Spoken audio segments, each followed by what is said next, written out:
Find the mean using step deviation method. तो class interval and number of students जो है हमें दिया हुआ है। क्लास इंटरवल 10 to 25 में नंबर ऑफ स्टूडेंट 2 आते हैं, 25 से 40 में 3 आ रहे हैं, एंड सो ऑन 85 से 100 में 6 आ रहे हैं। तो सबसे पहले हमको ये देखना है कि क्लास इंटरवल हमारा कंटिन्यूस है या नहीं है। तो उसके लिए जो अपर लिमिट है पहले क्लास इंटरवल का वो सेम होना चाहिए lower limit of second class interval का। तो 25 हमको सेम आ रहा है। Similarly upper limit of second class interval same होना चाहिए lower limit of third class interval, जो कि 40 है, सेम है। ऐसे चेक करते जाएंगे तो हम देख रहे हैं कि सब ये पैटर्न फॉलो कर रहे हैं, यानी हमारा क्लास इंटरवल कंटिन्यूस है। तो हम क्लास मार्क xi निकाल सकते हैं upper class limit plus lower class limit divide by 2 करके। तो हर एक क्लास इंटरवल का हम क्लास मार्क xi निकालेंगे और टेबल में लिख लेंगे। फिर उसके बाद डेविएशन अज्यूम करेंगे a से। अब क्लास इंटरवल कितने हैं? 6 हैं, तो 6 डिवाइड बाई 2 3, यानी थर्ड प्लेस का क्लास इंटरवल निकाला हुआ xi उसका ले सकते हैं, यानी 40 to 55 का, या फिर इवन होने के कारण, even number of class interval होने के कारण उसके आगे वाला भी ले सकते हैं। 55 to 70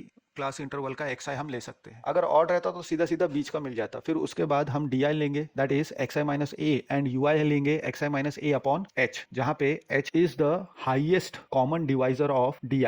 जो डेटा दिया हुआ है वो लिख लेंगे। फिर उसके बाद xi निकालेंगे, upper limit plus lower limit divide by 2 हर एक क्लास इंटरवल के लिए। तो 10 प्लस 25 डिवाइड बाई 2 हमको 17.5 मिल जाएगा। 25 प्लस 40 डिवाइड बाई 2 32.5 मिल जाएगा, एंड सो ऑन। फिर उसके बाद a हमने अज्यूम किया है यहाँ पे 47.5, 62.5 भी अज्यूम करते तो भी आंसर सेम आएगा। तो हमको 17.5 माइनस 47.5 माइनस 30 मिलेगा, 32.5 माइनस 47.5 माइनस 15 मिलेगा, एंड सो ऑन। फिर ui is equal to D I upon H. हम हाईएस्ट कॉमन डिवाइजर देख सकते हैं di का 15 है, तो 15 से di को डिवाइड करेंगे पहले माइनस 30 को, तो -2 मिलेगा, -15 को डिवाइड करेंगे 15 से तो -1 मिलेगा, and so on. Then fi ui निकाल लेंगे, और उस सभी fi का ऐड करेंगे तो 30 मिल रहा है, और सभी fi ui का ऐड कर रहे हैं तो 29 मिल रहा है। तो हमें समेशन ऑफ fi ui है, हमारे पास समेशन ऑफ fi भी है। तो हमारे पास u bar is equal to summation fi ui upon summation fi हमको मिल रहा है। लेकिन ui हमने क्या ले रखा है, इस xi minus a upon h। तो सिंप्लीफाई करेंगे तो हमको क्या मिलेगा, ये जो h है वो तो कांस्टेंट टर्म है, तो उसको हम बाहर निकाल लेंगे, तो वो 1/h हो जाएगा, and summation fi xi upon summation fi term अलग अलग करेंगे, minus a times summation fi upon fi मिलेगा। Summation fi upon fi cancel हो जाएगा तो a बच जाएगा, but summation fi xi upon summation fi तो x बार होता है, तो वो वैल्यू हम पुट कर देंगे। तो हमको क्या मिलेगा, h times u bar is equal to x bar minus a,